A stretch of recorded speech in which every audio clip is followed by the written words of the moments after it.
Welcome to 100 Days and Beyond. I'm Dudley Peacock, and this is day 2. Yesterday, I introduced the two-phase model. The idea that every business transformation has a build phase and a beyond phase, and that the real return on investment happens in the second phase. Today, I want to zoom in on that first phase, the first 100 days, the build, because there is a myth out there, and I have contributed to it myself, that an ERP implementation takes about 100 days and follows a neat, predictable timeline. Requirements, configuration, testing, training, go live. Nice and clean.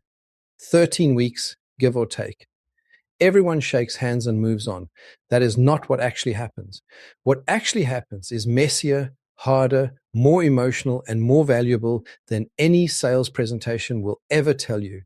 And if you are about to go through an implementation, or you are in the middle of one right now and wondering why it feels like chaos, I want you to hear the honest version. Let me walk you through it. Every implementation starts with discovery, requirements gathering, workshops, interviews, process mapping, and in the first 2 weeks, it feels like everything is moving quickly. You are in a room with your implementation partner, drawing workflow diagrams on whiteboards, listing all the things you need the system to do. The energy is high. Everyone is excited about the new system. The project plan looks achievable. Here is what nobody tells you.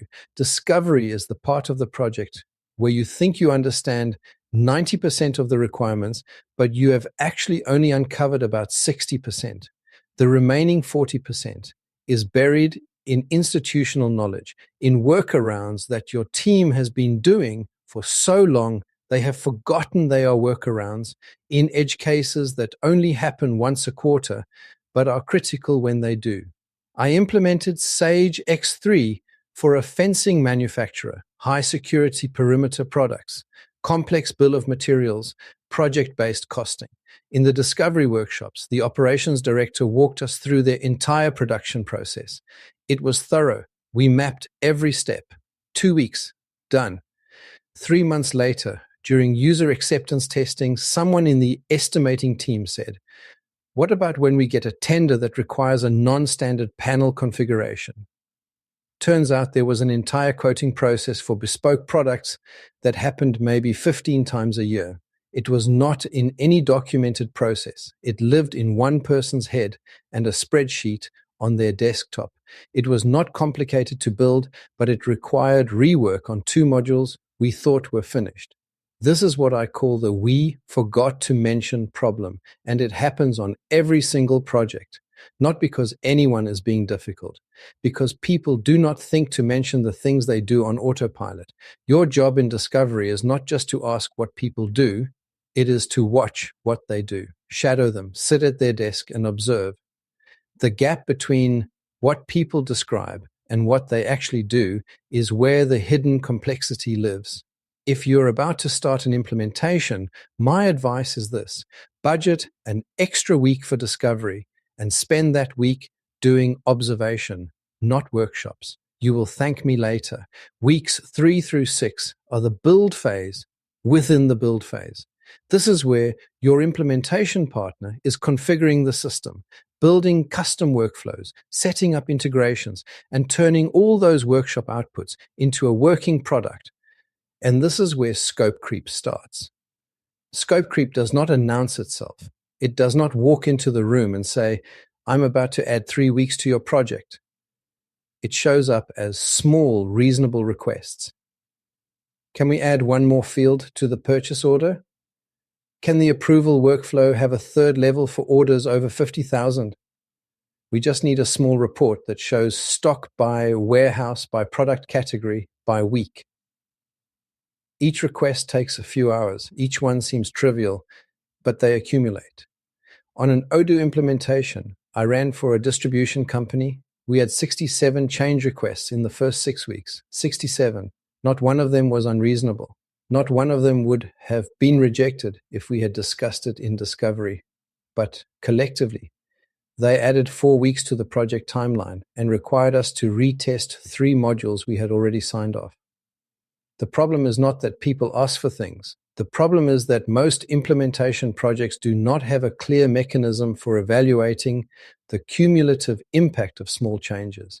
Each change is assessed in isolation. That will take 4 hours without anyone asking.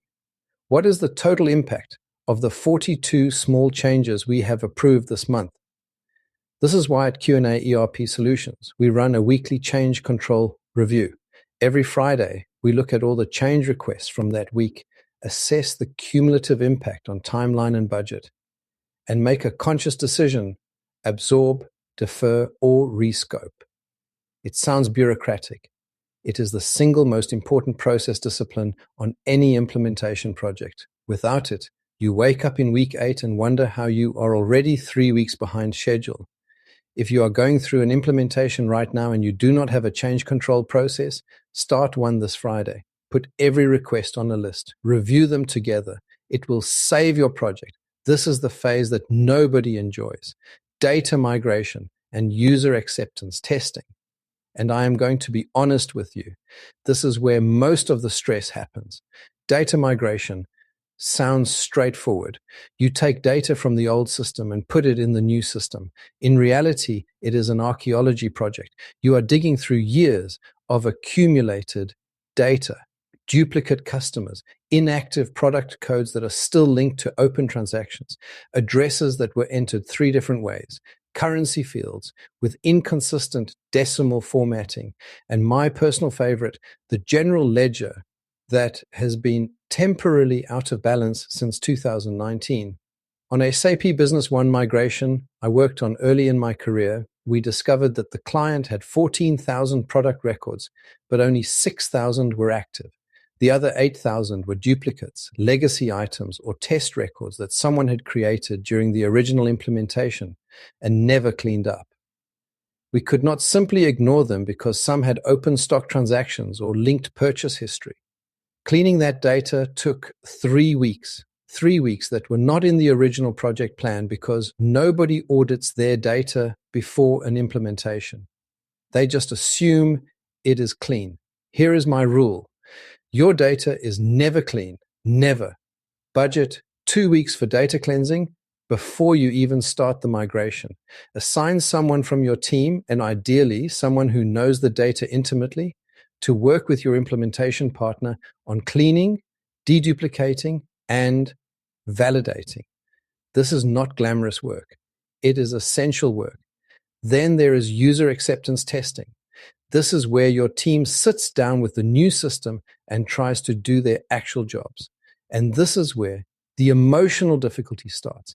People who have been doing their work a certain way for 5 or 10 years are suddenly confronted with a system that does things differently. The buttons are in different places. The workflow has more steps in some areas and fewer in others.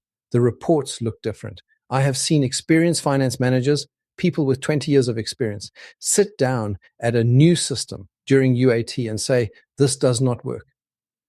What they mean is, this does not work the way I am used to. And that is a completely valid feeling. But it is not a system defect. It is a change management challenge. And if you do not address it here, in testing, it will explode at go live.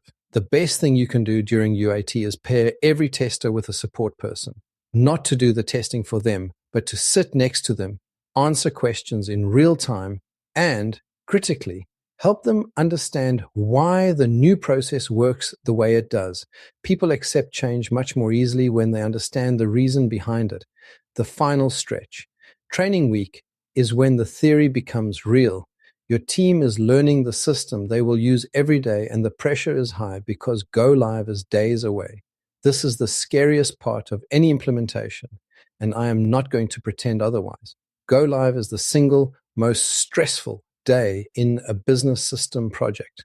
I have been through hundreds of them, and I still feel the weight of it every time, because no matter how well you have tested, no matter how thorough your training was, the first day on a live system with real transactions, real customers, and real money flowing through it is different. Things you tested successfully in a sandbox behave differently under real load. Users who were confident in training freeze when the data is real, and the undo button has consequences. On a Sage X3 Go Live for a construction supplies company, we had a user who had passed every test scenario perfectly, On go live morning, she could not process a sales order. Same screen, same steps, same product. The difference was that the customer on the order had a credit hold from an unpaid invoice that did not exist in the test environment, a completely normal business scenario that we had not included in her test script. She called me at 7:30 in the morning, convinced the system was broken. It was not broken. It was doing exactly what it was designed to do. But in that moment, the fear and the pressure made a routine credit hold feel like a system failure. We walked her through it in 5 minutes. By lunchtime, she was processing orders faster than she ever had on the old system. This is why go live is not a single day. It is a 2-week period. The first week is intensive support. Your implementation partner should be on site or on call every day, handling exactly these kinds of situations. The second week is about stabilization, resolving the edge cases that only appear in production, adjusting configurations based on real usage, and building confidence in the team. And here is the critical message I want to leave you with today, because it ties directly back to what we talked about on day one. When you reach the end of week 13, when the first 100 days are done, you do not have a finished product. You have a foundation. The system works. The team is trained. The data is migrated. But the real value, the efficiency gains, the insights from real-time reporting, the competitive advantages of integrated operations, that has not happened yet. It is about to happen. It happens in the beyond. Do not judge your entire investment by the chaos of the build phase. The first 100 days are supposed to be hard. That is what building looks like. What matters is what you do next. That is day 2 of 100 days and beyond. Here is the one thing I want you to remember. The first 100 days of any implementation are harder than anyone tells you. Discovery uncovers hidden complexity. Scope creep is relentless. Data migration is an archaeology project. Go live is terrifying. All of that is normal.